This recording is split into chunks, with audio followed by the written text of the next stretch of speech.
பொதுவாகவே ஒரு அடிமை சமூகமாக இருந்தாலும் சரி, அதே போல நில உடைமை சமூகமாக இருந்தாலும் சரி, முதலாளித்துவ சமூகமாக இருந்தாலும் சரி, இந்த 3 சமூகத்திலும் பெண்ணடிமைத்தனம் எப்படி அந்தந்த சமூகத்தினுடைய லாபத்திற்காக பயன்படுத்தப்பட்டிருக்கின்றது என்பது குறித்து ரொம்ப தெளிவாக, ரொம்ப அழுத்தமாக இந்த புத்தகம் நமக்கு காட்டுது.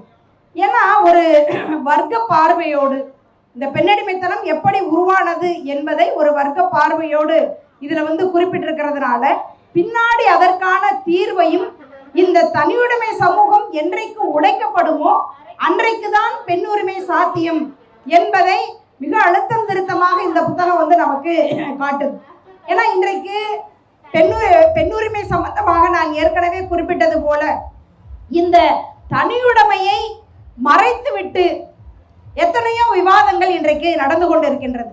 எனவே இந்த தனியுடைமை என்ற ஒரு அம்சம்தான் பெண்ணை அடிமைப்படுத்தி இருக்கின்றது. பெண் ஒரு காலத்துல ரொம்ப சுதந்திரமாக மிகப்பெரிய வல்லமை படைத்தவளாக இருந்திருக்கின்றார். ஆனால் என்றைக்கு சொத்து உபரி தனியுடைமை என்று என்றைக்கு வந்ததோ அன்றைக்குதான் பெண் அதலபாதாளத்திற்கு தள்ளப்பட்டார். அதற்கு முன்னால் பெண் ஒரு உயர்ந்த இடத்துல இருந்திருக்கிறார். இன்னும் சொல்ல போனா பல்வேறு அறிவியல் கண்டுபிடிப்புகள், அதாவது எண்களை கண்டுபிடித்தவள் பெண், விவசாயத்தை கண்டுபிடித்தவள் பெண், ஒரு உயர்ந்த இடத்தில் இருந்தவளை இந்த தனியுடைமை என்பது எப்படி கீழே வீழ்த்தியது என்று நாம் பார்க்கும்போது மீண்டும் இத்தகைய தனியுடைமை உடைக்கப்படும் போதுதான் பெண்ணுரிமை சாத்தியம் என்பதை இந்த புத்தகம் நமக்கு மிகவும் அழுத்தமாக சொல்லுகின்றது.